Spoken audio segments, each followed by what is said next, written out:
ሰላም ሰላም ቤተሰቦች እንዴት ናችሁ? ሁሉ ሰላም?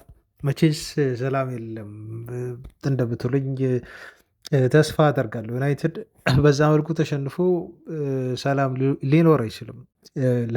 ለቀናችሁ ወይ ትላንት ለበሽታችሁ መበላሸት ዛሬም እንዲሁ ለውላችሁ መበላሸት ምክንያት ዩናይትድ ሳይሆን አይቀርም መሆኑም እርግጥ ነው እና ቆይሽ አሁን ምን የዩናይትድ ጉዳይ ፋሚሊዎች እንደው ቲሙ በቃ ወደቀ። ቲሙ በቃ እንደው ተፈረካክሷል። ዩናይትድ ማሸነፍ አይችልም፣ ምንም ማድረግ አይችልም፣ ምንም አያመጣም ስትሉ አንፊልድ ድረስ ሄዶ ሊቨርፑልም በደጋፊው ፊት አሸንፎ ይመለሳል። ተስፋ ይሰጣችኋል። ዩናይትድ ማለት ይሄ ነው፣ ዩናይትድ ጀግና ነው ብላችሁ እንደተወድሱት ያደርጋችኋል።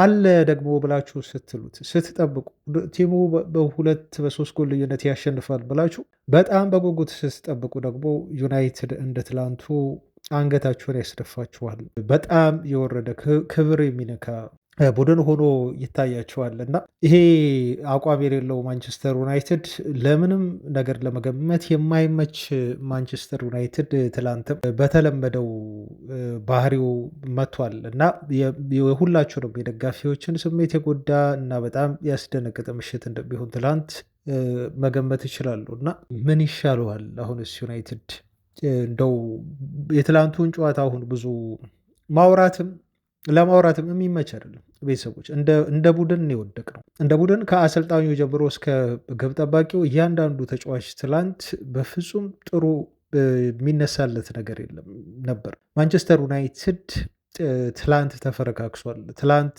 የአምናውን ዩናይትድ ነው ያስታወሰን እና በጣም በጣም የሚያስጠላ ምሽት ነበር። በጣም የሚያስጠላ በተለይ ለደጋፊዎች ማለት ነው እና ይህን ጨዋታ እንግዲህ እናያለን። ዝም ከማለት እንግዲህ መነጋገር ይሻላል። ችግርም ካለ ችግሩን እናንተ በኮሜንት እንደምትሰጡ ተስፋ አደርጋለሁ። ቤተሰቦች ከትላንቱ ማንቸስተር ዩናይትድ እንደው ትልቁን ስህተት ድርሻ የሚወስደው ማን ነው ብላችሁ ታስባላችሁ? ምንድን ነው የዩናይትድ ችግር የታያችሁ ትላንት? አሁንስ ስለ ዩናይትድ ወደፊት እንደው ዕጣ ፈንታ ብዙ ሰሞኑን ስናይ የነበረውን ተስፋና ዩናይትድን እንደው ለትልልቅ ነገሮች ሁሉ እያጨ ነው ለአውሮፓ ሻምፒዮንስ ሊግ የመግባት የምንችልበት እድል አለ እያለን ስናወራ ነበር እና በዚህ ጉዳይ ላይ ምን ታስባላችሁ? እስቲ ዩናይትድን ሲዝኑ ተጠናቆ ሲዝኑ መጨረሻ ላይ የት ቦታ የት ደረጃ ላይ ሆኖ የሚያጠናቀቅ ይመስላችኋል? የትላንቱ የዩናይትድ እንቅስቃሴ እንደው የተደበቀውን የዩናይትድ ድክመት የሆነው እየገለጠው ምን ትላላችሁ? ከምሽቱ ጨዋታ በኋላ የተሰማችሁን አስተያየት በኮሜንት እየሰጣችሁ እኔም እንግዲህ የተሰማኝን ለመናገር ሞክራለሁ። በቀጣዮቹ ደቂቃዎች አብራችሁኝ እንድትቆዩ ነው ምጋብዘው። መልካም ቆይታ። ቆይሺ ምን ይባላል ይሄ? በጣም የሚያስገርም ነው። እጅግ በጣም የሚያስገርም 16 ቀናት ሙሉ ደጋፊው በጣም በጉጉት ዩናይትድን እንግዲህ ጠበቀ። ዩናይትድን በናፍቆት የጠበቁ በኦልትራፎርድ ጨዋታውን ለመከታተል የታደሙ ሰዎችን ግን የማይመጥን እንደው ደጋፊዎችን የማይመጥን እንቅስቃሴ ክለቡ አሳየ እና ትላንት ምሽት የዩናይትድ እንቅስቃሴ በይፋ ከክለቡ እንደው የይቅርታ ሁሉ መግለጫ የሚያስፈልገው ነው። ደጋፊውን ያላከበረ ቡድን እንደው 16 ቀን ሙሉ ለብሔራዊ ቡድን ጥሪ ያልቀረበላቸው ተጫዋቾች ተሰልፈው አይተናል። እነሱ ምን ሲሰሩ ነበር ይሄን ኢንተርናሽናል ብሬክ ያሳለፉት? ከኢንተርናሽናል ብሬክ በኋላ ከተመለሱ በኋላ እነዚህ ተጫዋቾች በምን አይነት መልኩ ነበር ልምምድ ሲሰሩ የነበሩት? አሰልጣኙስ እንደው ምን አይነት ልምምዶችን ሲያሰራቸው ነው የቆየው? ምን አይነት ስልጠናዎችን ቢሰጣቸው ነው በትላንት ምሽቱ ጨዋታ ላይ እንደዛ አይነት እንቅስቃሴ ሊያደርጉ የቻሉት የሚለውን ጥያቄ እንድናነሳ የሚያደርግ እና ዩናይትድ እንደው ጭንብል ለብሶ ነው እንደ ተሻሽሏል ብለን ስንናገር የነበረው የውሸት ነው ወይ ብለን ሁሉ እስክንጠራጠር ድረስ አሁንም እንዲያጠራጥረን የሚያደርግ ሁኔታ ውስጥ ነው ማለት ነው ያለ ነው ቤተሰቦች። እና በጣም በጣም የሚያስገርም ነው ይሄ ጉዳይ ፋሚሊዎች። በጣም በጣም በጣም የሚያስከፋም ውጤት ነው የተመዘገበብን። የትላንቱ የማንቸስተር ዩናይትድ ቡድን በፍጹም አሁን ተስፋችንን ሰሞኑን በተለይ ባለፉት 5 ሳምንታት በክለቡ ላይ የነበረን ተስፋ ገደል የከተተ ፕላስ ደግሞ እንደው በቃ ከዚህ በኋላስ ዩናይትድ ማንሰራራት ይችላሉ። የአምናው ስሜት ውስጥ ሁሉ የተመለሰ እስኪመስለን ድረስ ማለት ነው። ትላንት አሁንም እንግዲህ በቀጣይ ጨዋታዎች የምናየው ነው የሚሆነው። ግን ይሄ ኢንኮንሲስተንት የሆነ ምንም ወጥ የሆነ አቋም ማሳየት የማይችል ቡድን ተማምነን እንደው በክለቡም በአሰልጣኙ በተጫዋቾቹም ቢሆን ተማምነን ቲሙን እንደው ለአውሮፓ ሻምፒዮንስ ሊግ ያበቀናል ብለን የምንናገርበት እና አሰልጣኙንም ዲፌንድ የምናደርግበት ተጫዋቾችንም የምናሞካሽበት ጊዜ በጣም ሩቅ ሊሆን እንደሚችል እና ይሄን ማድረግ ያለብን ጊዜ እንዳልሆነ ነው ከትላንቱ ጨዋታ መረዳት የቻለው ማለት ነው። እና እኔ ቤተሰቦች ምን ብዬ ስለዚህ ጨዋታ እንደምናገር አላውቅም። ምክንያቱም እንደው ስለ አንድ ወይ ስለ ሁለት ሶስት ተጫዋቾች ድክመት ውጤት ያሳጡን ብለን ብናወራ እንደ ቲም ጥሩ ተንቀሳቅሰን ያ አንድ ነገር ነው። ግን እንደ ቲም ነው ትላንት የወደቅነው። እንደ ቲም ወድቀናል። እንደ ማኔጅመንት፣ እንደ አሰልጣኝም ስታፍ አባላት ዩናይትድ በቃ በሁሉ ነገር ነው የሆነ ቶታል የሆነ ኮላፕስ ነው ትላንት የገጠመው። ተጫዋቾቹ ጥሩ አይደሉም። አሰልጣኙ ደግሞ መፍትሄ ሊያመጣ አልቻለም። አሰልጣኙ መፍትሄ ለማምጣት ከበቂ በላይ ደቂቃዎች ነበሩት። በተለይ ኤቨርተኖች በራሳቸው ችግር ምክንያት በቀይ ካርድ ተጫዋች ካጡ በኋላ ገና በ13ኛው ደቂቃ ዩናይትድ ጨዋታውን ለማሸነፍ በጣም በቂ የሆነ ጊዜዎችና ደቂቃዎች ነበሩ። ኢቨን 30 ምናምን የሚነኘው ደቂቃ ላይ ያቺ ጎል ከተቆጠረች በኋላ ዩናይትድ የሚያሸንፍበት በርካታ ደቂቃዎች ነበሩት ማለት ነው። ግን ጨዋታው ላይ ይበልጥ ጎል ለማስቆጠር ረሃብ የነበረው ቡድን፣ ጨዋታውን ለማሸነፍ ከፍተኛ የሆነ ስፕሪት የነበረው ቡድን በ10 ተጫዋቾች እየተጫወቱ በ10 ተጫዋቾች ተጫውተው ግን ለመፋለምና ውጤት ይዞ ለመውጣት በትክክለኛው ሜንታሊቲ ላይ የነበሩ ተጫዋቾች የኤቨርተን ተጫዋቾች ነበሩ። የዩናይትድ ተጫዋቾች በጣም በጣም በጣም ደካማ ሆነው ነበር የቀረቡት። ጨዋታውን ለማሸነፍ በትክክለኛው ሻርፕነስ ላይ አልነበሩ። ጨዋታውን ለማሸነፍ ፍጥነት የላቸውም ነበር። የአእምሮ ንቃትም የላቸውም ነበር። ትላንት በጣም ዘገምተኛ ሆነው የጨዋታው እንቅስቃሴ በአጠቃላይ ዘገምተኛ ሆኖ ነው ሲጫወቱ የነበሩት። ውሳኔዎቻቸው በሙሉ የተበላሹ ነበሩ። ኳሶችን እያንዳንዱ ተጫዋች ሜዳ ላይ ሲያበላሽ ነበር። ቤተሰቦች ከግብ ጠባቂው ጀምሮ ኳሱን የማዳን የተሻለ እድል ነበረው። ማዳንም እንደዚሁ ከዚህ በተሻለ ማድረግ ይችል ነበር። እንዲሁም እስከ ተከላካዮች ድረስ እንዲሁም አማካይ ስፍራ ላይ ያሉ ተጫዋቾች በአጥቂው እንዲሁ ጆሹዋ ዝርክዜ የተወሰኑ የማግባት እድሎች ዩናይትድ ቢያገኝም ሳይጠቀምበት ቡድኑ በዚህ መልኩ ተሸንፎ ወጥቷል ማለት ነው። እና ምንም እንደው ኤቨርተንን ከማመስገን ውጭ ይሄን ውጤት ይዘው በመውጣታቸው ኤቨርተኖች እንደው ሩበን አሞሪም እንደተናገረው ከጨዋታው በኋላ ይገባቸዋል፣ ማሸነፍ ነበረባቸው ብሎ እንዳለው እኛም እንደው በድፍረት ይገባቸዋል ብለን አጨብጭበን ለኤቨርተን 3 ነጥቡን በደንብ እንደው አመስግነን የሰጠንበት ጨዋታ ሆኖ አልፏል እና ይሄ በጣም የሚያበሳጭ ነው እና በጣም ስሜት የሚጎዳ ነው። የዩናይትድ ነገር አሉ ስንላቸው የሉም ስንላቸው ደግሞ የሆነ ጨዋታ በላይ ጀግዳ የሆኑና ተስፋችን ይመልሳሉ እና ተስፋ ይሰጡናል። አሁን በቃ ዩናይትድ የትላንቱን ጨዋታ እስቲ ያስቡት ቤተሰቦቻችን። ከዩናይትድ ፊት ተቀምጠው የነበሩ ቡድኖች ነጥብ ጥለዋል። ይህንን አውቆ ነው ዩናይትድ ጨዋታውን ያደረገው። የትላንቱን ጨዋታ ዩናይትድ ካሸነፈ በእንግሊዝ ፕሪሚየር ሊግ የደረጃ ሰንጠረዥ 4ኛ የሚሆንበት እድል ነበር። ያውም ኤቨርተን በዚህ ሲዝን በጣም ደካማ ነው የሚባለውን ቲም ነው የገጠመው። ልብ በሉ። ይሄን ጨዋታ ብናሸንፍ ወደ አውሮፓ ሻምፒዮንስ ሊግ የመመለስ እድላችን በጣም ይጠባል። ከሲቲ ጋር ያለን የነጥብ ልዩነት ከ5 ወደ 2 ዝቅ ይላል። ኦልሞስት በቃ እዛ ጋር ነን። ወደ አውሮፓ ሻምፒዮንስ ሊግ ለመሳተፍ በትክክለኛው ቦታ ላይ እንገኝ ነበር።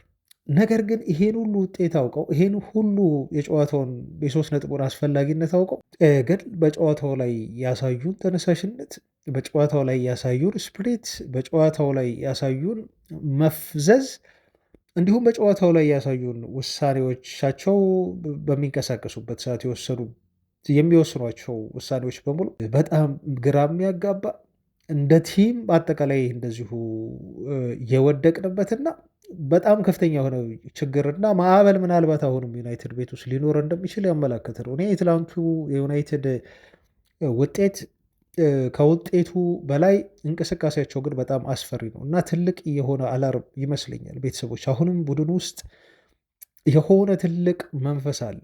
ትልቅ መንፈስ አለ። ይሄ መንፈስ ደግሞ የቲም ስፕሪት ነው። ቢያንስ ትላንት ማንቸስተር ዩናይትድ እንደ ቡድን ነው የወደቀው እንጂ እንደ ተጫዋች አይደለም። ዩናይትድ በአንዳንድ ተጫዋቾች ኮላፕስ ማድረግ የቻለው ማለት ነው። ግን አጠቃላይ ይሄ የቲሙ ስፕሪት ነው፣ የቲሙ መንፈስ ነው። አሰልጣኞች ስልጠና የሚሰጡበት መንገድ ነው።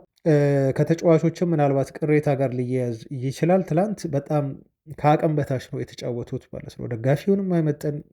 ትላንት የነበረው ማንቸስተር ዩናይትድ ፍጹም ጥያቄ የሚነሳበት በጣም መጥፎ የሆነ ፐርፎርማንስ ነው የነበረው እና ምንም የሚተነተን ነገር የለውም። በቃ ይሄ ስፕሪት ጉዳይ ነው። እግር ኳስ ስፕሪት ነው። እግር ኳስ ሜንታሊቲ ነው። ይሄን ሜንታሊቲ እና ስፕሪት ትላንት ዩናይትድ በፍጹም ይዞ አልገባ። በትክክለኛው ማይንድ ሴት አይደለም የተጫወቱት እና ይሄ ዞር ብላችሁ ከክለቡ ጀርባ ምን እንዳለ እንድታጠሩ የሚያደርጋችሁ ነገር ነው ማለት ነው። ቤተሰቦች በቃ ከክለቡ ጀርባ የሆነ ልክ ያልሆነ ነገር እንዳለ ቲሙ ውስጥ ያመላክታችኋል በግልጽ። እኔ ምን ማለት እንዳለብኝ ስለ ትላንቱ ጨዋታ አላውቅም፣ ግን አሁን የተለያዩ የተባሉ አስተያየቶችን እንደዚሁ በነገራችሁ ነው የሚሻለው። ቤተሰቦች ያው ስሜት ለመግለጽ ያህል ነው የተገኘሁት እና እናንተም ስሜታችሁን እንድትገልጹ ነው። ኤቨርተን በፍጹም በኦልድ ትራፎርድ እንግዲህ ካሸነፈ በጣም ቆይቷል ታውቃላችሁ። ፕላስ ዩናይትድ በቀይ የሚገጥማቸው ቡድኖች በቀይ ወጥተውበት ዩናይትድን ያሸነፈ የመጀመሪያው ቡድን ሆኗል በታሪክ ማለት ነው። ዩናይትድ በኦልትራፎርድ 46 ያህል ጨዋታዎችን ሲያደርግ እና ዩናይትድ የገጠማቸው ቡድኖች በቀይ ሲወጡበት 36ቱን አሸንፎ 10ሩን ጨዋታ እንደዚሁ አቻ ወጥቷል እንጂ ፍጹም አልተሸነፈም ነበር። ተቃራኒ ቡድን ኦልትራፎርድ መርቶ በቀይ ከወጣበት በኋላ ማለት ነው 36ቱን አሸንፏል። እንዲሁ 10ሩን አቻን የወጣው። ትላንት ግን ኤቨርተን በታሪኩ ለመጀመሪያ ጊዜ ነው ማለት ነው በቀይ ወጥቶበት ግን በ10 ተጫዋቾች ዩናይትድን ያሸነፈ የመጀመሪያው ክለብ በመባል በታሪክ ራሳቸውን ያስመዘገቡት ማለት ነው። ሌላው የሚያመው ነገር ደግሞ በራሳችን በአካዳሚዎቻችን ባሳደግናቸው ልጆች በጣም ምርጡን እንቅስቃሴ ማድረጋቸው ነው። ይሄ የሚያስገርም ነው ቤተሰቦች። የትላንቱ የጨዋታው እንደው ጎል ያስቆጠረው ተጫዋች በጣም የጨዋታው ኮከብ መባል የሚገባው እና የሆነ ነው። ከሱ ውጭ ግን ለኤቨርተን ድል ትልቁን አስተዋጽኦ መወጣት የቻሉት እነ ጄምስ ጋርነር፣ በተለይ ይሄ ልጅ በዩናይትድ አካዳሚ ያደገ እንዴት አድርገው ዩናይትዶች አማካይ ቦታ ላይ ብሩኖ ፈርናንዴዝን እና እንዲሁ ካሳሚሮን ቦስ ያደረገ በጣም ምርጥ እንቅስቃሴ ያሳየ የአማካይ ስፍራ ተጫዋች ነው። ማይክል ኪን የተባለውም ተከላካይ ማለት ነው በትላንቱ ጨዋታ ላይ የዩናይትዶችን ጥቃት በመከላከል ቁመተ መልሎ ተከላካይ ትልቅ የሆነ አስተዋጽኦ መውጣት ችሏል ማለት ነው እና በዚህ በኩል ዩናይትድ ከአካዳሚ ያገኛቸውን ተጫዋቾች አይጠቀምም። በሩበን አሞሪም በኩል ማለት ነው ከዩናይትድ የለቀቁ የመሰለፍ ዕድል አጥተው የለቀቁ የአካዳሚ ተጫዋቾቻችን ደግሞ በኤቨርተን ቡድን ውስጥ በጀግንነት ተጫውተው ቡድናቸውን ለታሪካዊ ድል ያበቁበት ትላንት ቀን ነበር። ይሄ ይበልጥ ደግሞ በጣም አሳፋሪው ነገር ነው እና በትላንቱ ጨዋታ ማለት ነው እንግዲህ ቤተሰቦች ዩናይትድ የሲዝኑን በጣም ወረስት ፐርፎርማንስ ያሳየበት ገና ጨዋታው ከመጀመሩ በነገራቸው ላይ ገና ጨዋታው ከመጀመሩ 10-15 ደቂቃዎች ውስጥ በጥሩ ስነ ልቦና ዝግጅት እንዳልመጡ ተጫዋቾች ጨዋታውን ለማሸነፍ እንደሚቸግራቸው ገና በ10 ደቂቃ ውስጥ ነው ጨዋታውን አይታችሁ የምትረዱት። ሰውት ኤቨርተኖች እንኳን በቀይ ወጥቶባቸው እንደዛ በጀግንነት ሊጫወቱ ቀርቶ እንደዚሁ በሙሉ ተጫዋችም ዩናይትድ ያስታውቅ ነበር። ጨዋታውን ማሸነፍ ሊከብደው እንደሚችል በጣም ምልክቶች፣ ፍንጮች ነበሩ። ሩበን አሞሪም እንደተናገሩት ሙሉ ዝግጅት አድርገው የመጡ አይመስልም ወይ የሆነ ችግር አለ ከጀርባ። በዚህ ደረጃ ቲሙ እንደዚህ ዘግጦ እንደዚህ ወርዶ እናያለን ብለን እኛ በተለይ ደጋፊዎች አላሰብንም። ሜቢ አላቅም የአሰልጣኝ ቡድን አባላት ቲም ውስጥ የተፈጠረውን ነገር የእነሱ የተጫዋቾቹ ስሜት ምን እንደነበረ ይሄን ማወቅ ይችላሉ። ምንም ጥያቄ የለውም። አስቀድመው ፕሪዲክት ማድረግ ይችሉ ነበር። አሁን በጣም የሚያሳዝነው ግን አሰልጣኙ ሪያክት ደግሞ አለማድረጋቸው ነው ከሁሉም በላይ በጣም ያስገረመኝ። ተጫዋቾች እንደዚህ አይነት እንቅስቃሴዎችን ሊያደርጉ ይችላሉ። በቀይ ተጫዋች ከወጣባቸው በኋላ ይሄ የፎርሜሽን ያሰላለፍ ለውጥ ማድረግ ተጫዋቾችን እንደ አድጀስት ማድረግ እና ከጨዋታው ውጤት ይዞ ለመውጣት ሩበን አሞሪም ያደረጉት ጥረት በጣም አናሳ ነው። ለመለወጥ ያደረጉትም ጥረት እንዲሁ ውጤት ሲያመጣላቸውን አላየንም። ስለዚህ አሰልጣኙም ላይ ጥያቄ እንድናነሳ የሚያደርገን እንቅስቃሴ ነው ያደረጉት ማለት ነው። አማካዩ ከአጥቂው ጋር ፍጹም አልተገናኘም፣ ዲስጆይንት ነበር። እንደዚሁም ፓስ የሚያደርጉት ኳስ ሁሉ ሲበላሽባቸው ነበር። ይህን እያንዳንዱ ተጫዋች ኳስ ሲያበላሽ እንዲሁ ተመልክተናል። ምን አይነት ሚና ተጫዋቾች እንደተሰጣቸው ሁሉ የሚያውቁ አይመስልም ነበር። እውነት ለመናገር ቤተሰቦች ኤቨርተኖች የበለጡት ዩናይትድን በዛ ኃላፊነታቸውን ያውቃሉ። መከላከል ካለባቸው የት ቦታ ላይ መከላከል እንዳለባቸው፣ የት ቦታ ላይ ወደኋላ ፈግፍገው መጫወት እንዳለባቸው በደንብ አድርገው ጠንቅቀው ያውቁ ነበር። ኳስ ደግሞ እግራቸው ውስጥ ስትገባ እንዴት እንደሚያስፈሩ ኤቨርተኖች በደንብ አድርጎ አሳይተውናል። ምክንያቱም ምን ማድረግ እንዳለባቸው ኤቨርተኖች ከዩናይትድ ተጫዋቾች የበለጠ በደንብ ሚናቸውን አውቀው ነው የገቡ የሚመስሉ። ኳስ እንደው ሁለት ተጫዋች ሆነው የኤቨርተን የዩናይትድ 5 ተከላካዮችን ሲያሸብሩ ታያላችሁ። ምክንያቱም በደንብ አድርገው አንደርስታንድ አድርጓል ምን ማድረግ እንዳለባቸው፣ እንዴት አድርገው ዩናይትድን መረበሽ እንደሚችሉ። ኢቨን በዛ በጎዶሎ ተጫዋች ሆነው እንኳን አሳይመንታቸውን በደንብ አድርገው የሚያውቁ ተጫዋቾች ናቸው። በተቃራኒው ደግሞ ዩናይትድ ተጫዋቾች እንደው ኳስ እግራቸው ላይ ሲይዙ ራሱ እንዴት አድርገው ኤቨርተንን ያ በሎው ብሎክ የተዘጋ ቡድን ማስከፈት እንዳለባቸው ፍጹም አይዲያው የሌለ ኳስ ወደ ኋላ መመለስ ብቻ የሚያውቁ ጆሹዋ ዘርክዚ ከብሩኖ ፈርናንዴስ ኳስ ይቀበላል፣ መልሶ ለብሩኖ ፈርናንዴስ ወደ ኋላ ይሰጠዋል። ዘርክዚ እንደዚሁ ኳስ ከዶርጉ ይቀበላል፣ መልሶ ኳሱ ለዶርጉ ይሰጠዋል። ወይ ከብሪያን ምቡሞ ይቀበላል፣ መልሶ ለብሪያን ምቡሞ ወይ ለአማድ መልሶ ይሰጣል ማለት ነው እንጂ ምን ማድረግ እንዳለበት፣ እንዴት ያንን አጥር ማስከፈት እንዳለባቸው እና ጎል ማስቆጠር እንዳለባቸው ፍጹም አይዲያው ያላቸው ሁሉ ተጫዋቾች አይመስሉም። ይሄ ጉዳይ ደግሞ በቀጥታ ወደ የት ይወስደናል ቤተሰቦች? ወደ አሰልጣኙ ማለት ነው። በቃ አሰልጣኙ ተጫዋቾቹን እንግዲህ በአግባቡ እንዳላሰለጠነ፣ ኃላፊነታቸው ምን እንደሆነ አሰልጣኙ በአግባቡ ለተጫዋቾቹ እንዳልተናገረና ስልጠናውን እንዳልሰጣቸው ወይ ተናግሮም ከሆነ ሊቀበሉት ወይ ሊተገብሩለት ፈቃደኛ አልሆኑም ወይ ደግሞ አልገባቸውም ማለት ነው። አሰልጣኙ ከእያንዳንዱ ተጫዋች የሚፈልገው ሚና ጨዋታው ከተጠናቀቀ በኋላ ሙሉ ኃላፊነቱን እኔ ወስዳለሁ አለ። አሁን ሩበን አሞሪም ሙሉ ኃላፊነቱን እኔ ወስዳለሁ፣ በዚህ መልኩ ተናግሮ አያውቅም። ለጨዋታው ውጤት ተጠያቂው እኔ ነኝ ሲል ነው አሞሪም የተናገረው። ምን አልካቸው መልበሻ ክፍል ቤት ተጫዋቾቹን ሲባል ደግሞ ምንም የተናገርኳቸው ነገር የለም፣ ነገ ልምምድ አለን ብሏል። ይኸው ዛሬ ማለቱ ነው። ስለዚህ ነገ ሁሉንም ነገር እንፈተዋለን፣ ሁሉንም ነገር እንደዚሁ ነገ መፍትሄ እናበጅለታለን ሲል አሞሪም ተናግሯል። እንግዲህ ይህን በዚህ ሰዓት ሩበን አሞሪም እና ተጫዋቾቹ ስለ ትላንቱ ጨዋታ በሚኖራቸው ግምገማ ላይ ምን እንደሚነጋገሩና ሩበን አሞሪም ይሄን ችግር ለመፍታት እንግዲህ ምን እንደሚያደርግ ያው በውስጥ ነው የሚሆነው። አዳዲስ መረጃ የሚወጣ ከሆነ ደግሞ የምንሰማው ይሆናል ማለት ነው። ግን በጣም ሀርሽ የሆነ እንደው በልምምድ ቅጣትም የሚያስፈልግ ከሆነ የዩናይትድ ተጫዋቾች ቅጣት የሚያስፈልጋቸው ቀን ዛሬ ነው ማለት ነው። ትላንት የበርካታ ደጋፊዎችን ልብ ሰብሮ ነው ከኦልድ ትራፎርድ ደጋፊዎች በከፍተኛ ሀዘን እንዲወጡ ያደረጉት። ሰሞኑን ያየነውን ተስፋ እንደዚሁ ፍጹም ዩናይትድ ላይ ተስፋ እንድንቆርጥ ምክንያት የሆነ እንቅስቃሴ አድርገው የወጡት ጨዋታው እንደተጠናቀቀ በሰጡት ኢንተርቪው ላይ የተለያዩ ሰዎች የተናገሩትን ነገር እንዲሁ ልንገራችሁ። ከአሰልጣኙ ጀምሮ በጣም ትኩረት የሚስብ ስለሆነ ነው ቤተሰቦች። ለምሳሌ አሁን አንዱ አስተያየት የሰጠው አሞሪም ነው። ሩበን አሞሪም በጣም ኦድ የሆኑ ነገሮችን ተናግሯል። ለየት ያሉ ከዚህ በፊት ያልተነገራቸውን ነገሮች በዚህ ሊግ አለ። ለምሳሌ አንደኛው ከንግግሩ መካከል በዚህ ልክ ዩናይትድ እንደው ወደ ላይ ከፍተኛ በሆኑ ቦታዎች ላይ ለመቀመጥ የሚያስችለው አቅም ላይ ቻለው ብሏል። ይሄ ማለት በሌላ አነጋገር አሞሪም ዩናይትድ በዚህ ሲዝን ወደ አውሮፓ ሻምፒዮንስ ሊግ ለመመለስ ወይ ወደ አውሮፓ መድረክ ለመመለስ 5ኛ 6ኛ ሆኖ አጠናቆ መጨረስ እንደማይችል እንደተረዳ ነው የነገረን ማለት ነው። ይሄ ከጨዋታው በላይ በጣም የሚያሳስብ ጉዳይ ነው። በነገራችሁ እንደዚህ ብለዋል አሞሪም 10 ሆነው እነሱን ወደ መጨረሻው እንደው 3ኛ ክፍል ፋይናል ሰርድ ላይ ለሽግግሩ ቅርብ መሆን ዩናይትድ ነበረበት፣ ግን ያንን ማድረግ እንዳልቻሉ አሰልጣኙ ተናግሯል። ትኩረት ማድረግ አለብን፣ የበለጠ ማድረግ አለብን ሲል ደጋግሞ ነው የተናገረው።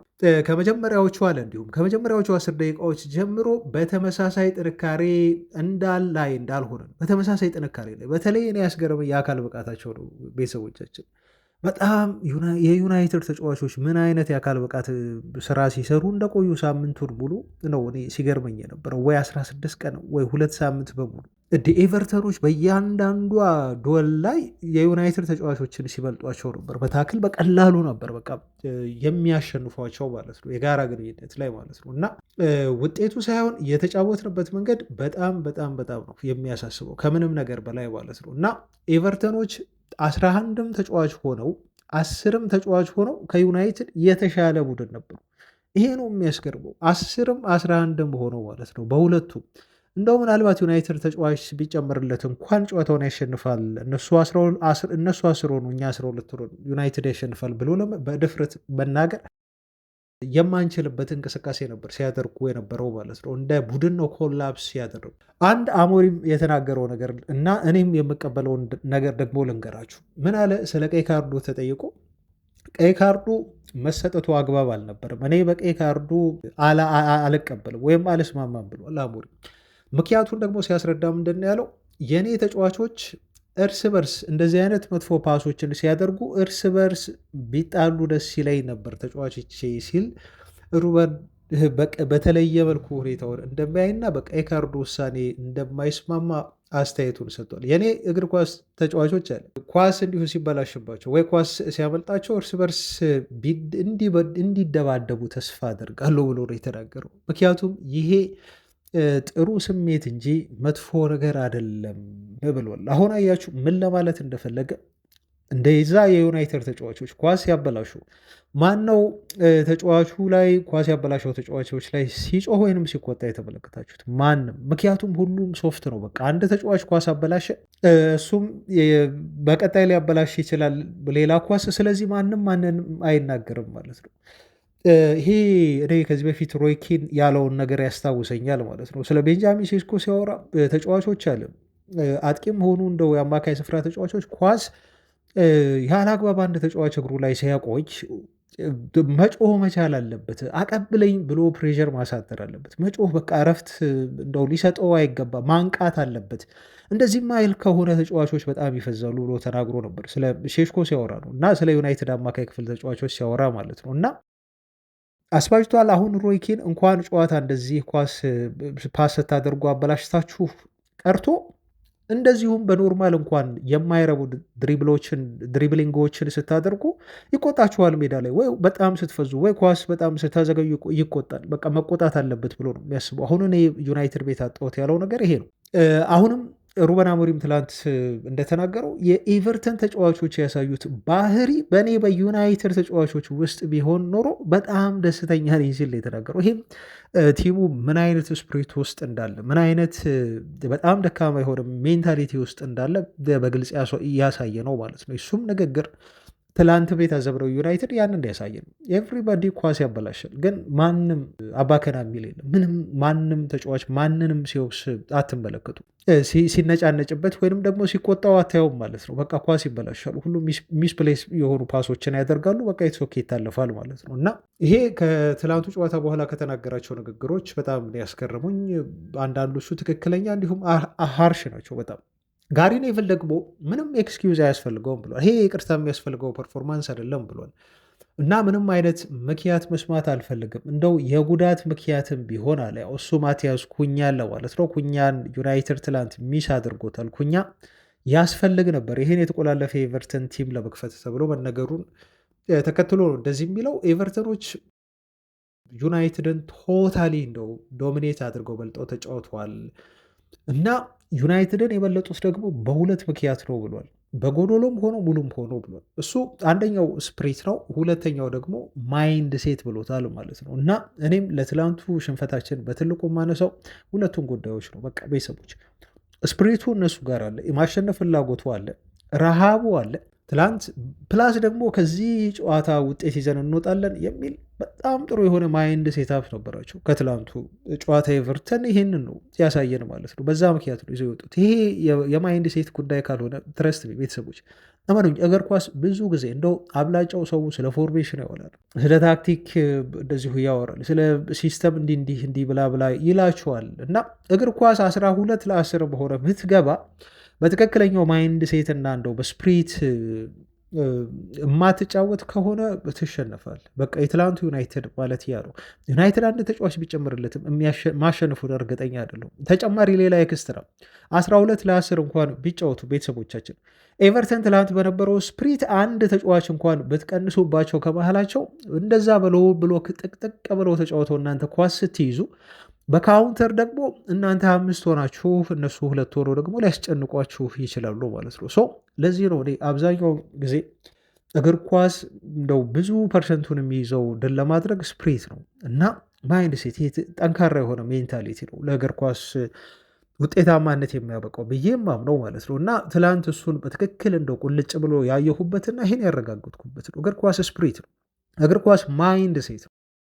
ያ ከሌለህ የትም አትደርስም። የፈለገ ቲምህ በኮከቦች ቢሞላ በቃ የዋር ሎስት ትሸነፋለህ ሜዳ ላይ ማለት ነው። ፋሚሊዎች ይሄንን ነው ጋሪ ኔቭል ትላንት የተናገረው በትክክል እኔም ያመንኩበት የተቀበልኩት ነገር ነው ማለት ነው። እና አሞሪም ምንድን ነው ያለው? ሌላው ነገር ወደ አሞሪም ስመለስ ላለፉት 5 ሳምንታት አለ ይሄ አነጋገሩ ደግሞ ትንሽ በጣም ያስገርመኝ ነው።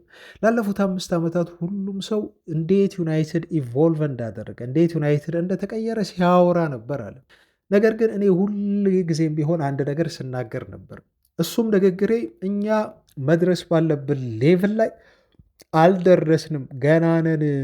አሁንም ያ መጥፎ ማዕበል በቲማችን ውስጥ ማዕበል የአምነው አይነት መጥፎ ማዕበል አሁንም ሊመጣ ይችላል እና ይሄን ሳስጠነቅቅ ነበር። ግን ሚዲያው ዩናይትድ ተቀየረ፣ ለ5 ተከታታይ ጨዋታዎች ዩናይትድ አልተሸነፈም ብሎ ሲያራግብ ነበር፣ ሲያወራ ነበር። ግን ስቲል ዩናይትድ አሁንም ችግር ያለበት ቡድን ነው ብሎ አሞሪም ተናገረ ማለት ነው። ያው አስጠንቅቄ ነበር፣ እኔ ያውቀው ነበር ይሄንን ነገር ማለቱ ነው እንግዲህ አሰልጣኙ እና እነኚህ ከጨዋታው በኋላ የሰጣቸው አስተያየቶች በጣም በጣም ያስገረሙኝ ነገሮች ናቸው ማለት ነው። ኦፍኮርስ ምናልባት እንግዲህ በስሜታችን ደጋፊዎች በጣም ስሜታዊ ሆነን ዩናይትድ ብዙ ተሻሽሏል ብለን እንድናምን አድርጎን ይሆናል ባለፉት ጨዋታዎች ላይ ባሳየው እንቅስቃሴ ማለት ነው። ግን በፍጹም ደግሞ ዩናይትድ በየትኛውም ስሜቶች ውስጥ ይሁን ኤቨርተንን ለማሸነፍ የሚያንስ ቲም አልነበርም። ትላንት ኤቨርተንን ለማሸነፍ የሚያንስ ቲም አይደለም። በስኳድ በሉት በኦልትራፎርድ እየተጫወተ ነው የሚገኘው። ደጋፊዎች ከጎኑ ናቸው።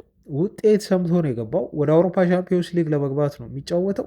ይህንን ኤቨርተን ቲም ማሸነፍ ካቃተው ዩናይትድ ይሄ ከብቃት ጋር የሚያያዝ አይደለም፣ ከፍላጎትና ከሜንታሊቲ ከስፕሪት ከማይንድ ሴት ጋር የተያዘ ጉዳይ ነው ማለት ነው እንጂ ዩናይትድ ኤቨርተንን ለማሸነፍ አንሱ አይደለም። ችግሩ ግን ከዛም በላይ ነው። ቤተሰቦቻችን በዩናይትድ ቤት እየተመለከትነው ነገር ማለት ነው እና በጣም አሳሳቢ ነው። ቤተሰቦች በጣም አሳሳቢ ነው። በተለይ አሰልጣኙ ራሱን ሊፈተሽ ይገባል። ለጨዋታው ውጤት መበላሸት አንዱ ተጠያቂ ምክንያቱ እኔ ነኝ ብሏል አሰልጣኙ። ትክክል ነው። ኃላፊነቱን ሊወስድ ይገባል። ምክንያቱም ብዙ ደቂቃዎች ነበሩት። ኢቨን በቀይ ካርድ ከወጣባቸው በኋላ ጎል ከማስቆጠራቸው በፊት ጀምሮ ወደ 70-80 ደቂቃ ነበሩ። አሞሪም እንግዲህ ይህንን ሁሉ ደቂቃ ምን ሲሰራ እንደነበር በጣም ያስገርማል። ምክንያቱም ቀይሮ ያስገባቸው ተጫዋቾች ሴም ናቸው። ምንም ለውጥ አላመጡም ቲሙ ላይ ምንም የረባ ለውጥ ማለት ነው። ዲያጎ ዳሎ ሜሰን ማውንትን ቀይሮ ነው ያስገባው እና ምንም የረባ ነገር ሊያደርጉ አልቻሉ። ምክንያቱም ያለው የሲስተም ችግር ነው ማለት ነው። እና ዩናይትድ በዛ መልኩ በሎ ብሎክ እንደዛ ሲከላከሉ እነሱ በ3 ሴንተር ባክ መጫወት ማለት ይሄ በጣም የሚያስብ ጉዳይ ነው። እና አሰልጣኙ እንዴት ነው ምንም ጥቅም የሌላቸው ዝም ብለው የቆሙ ኤክስትራ 2 ሴንተር ባኮች ማለት ነው እዛ ጋር ቤተሰቦቻችን አስቡት። በዛ ፋንታ እንግዲህ የአጥቂ ባህር ያላቸው ተጫዋቾች መቀየር እንደው ፎርሜሽንን አድጀስት ማድረግ እየተቻለ አሰልጣኙ ሁሌም ሙሉ 90 ደቂቃ በ3 ሴንተር ባክ የሚጸናበት ምክንያት ምንም አይታይም። ኤቨርቶኖች እኮ ሙሉ ለሙሉ በራሳቸው ሜዳ ላይ ናቸው ቤተሰቦቻችን። እዚህ ጋር ዩናይትድ ግን 3 ሴንተር ባክ ይዞ ቆመዋል ማለት ነው። ሁለቱ ምንም የባከኑ ሴንተር ባኮች የማይጠቅሙ እና ይሄ የሲስተሙ ላይ ግትር ማለት ሁሌ አልቀይርም ብሎ በዚሁ አቋሙ ብቻ መጽናት ግትርነቱ አሰልጣኙ የት እንደሚያደርሰው እንግዲህ የምናይ ነው የሆነው። ትላንትም ዩናይትድን አንድ ዋጋ ያስከፍለው ያለው ብዙ ያስተቸው ምን ያደርጋል ያው የሴንተር ባክ ማለት ዩናይትድ ለምን የማጥቃት ባህር ያላቸውን አማራጮች ከአካዳሚ ልጆችም ቢሆን እንደው አስገብቶ አጥቅቶ ጎል ለማስቆጠር ጥረት አያደርግም እና አሰልጣኙ ስቲክ ማድረግ አለበት ወይ በሲስተሙ ትላንት በዛ መልኩ ስቲክ ማድረግ አለበት ወይ ለመቀየር የሆነ ታይም ላይ የሆነ ደቂቃዎች ላይ እንኳን ለመቀየር ያንን ነገር ለምን ሙከራ አላደረግም የሚለው የበርካታ እግር ኳስ ቤተሰቦች ጥያቄ ነው ማለት ነው። ለዛ ነው አሁንም ቢሆን እንደ ጂሚ ካራገር ያሉ ፐንዲቶች ሩበን አሞሪም ሲስተሙ ላይ መመልከት መቻል አለበት ብለው የተናገሩት ማለት ነው። እና ሲስተሙ ፍጹም አይሰራም፣ ልክ ያልሆነ ሲስተም ነው ብለው የሚናገሩት። አንዳንዴ ልታሸንፍ ትችላለህ ቀን ሲሆን፣ ግን ደግሞ አሰልጣኙ በዚህ ሲስተም ውስጥ እንዴት አድርጎ አድጀስት ማድረግ እንዳለበት በየጨዋታውና እንደ ተጋጣሚ አይነት በደንብ አድርጎ አሰልጣኙ እንዲሁ ፍለክሰብል መሆን መቻል አለበት። ያንም አይሆን ከሆነ ውጤታማ እንደማይሆንና ይሄ ሲስተም ጠልፎ እንደሚጥለው ነው የሚናገሩት ማለት ነው። እንግዲህ እኛም ያየነው የታዘብነው ትላንት ያንን ነው።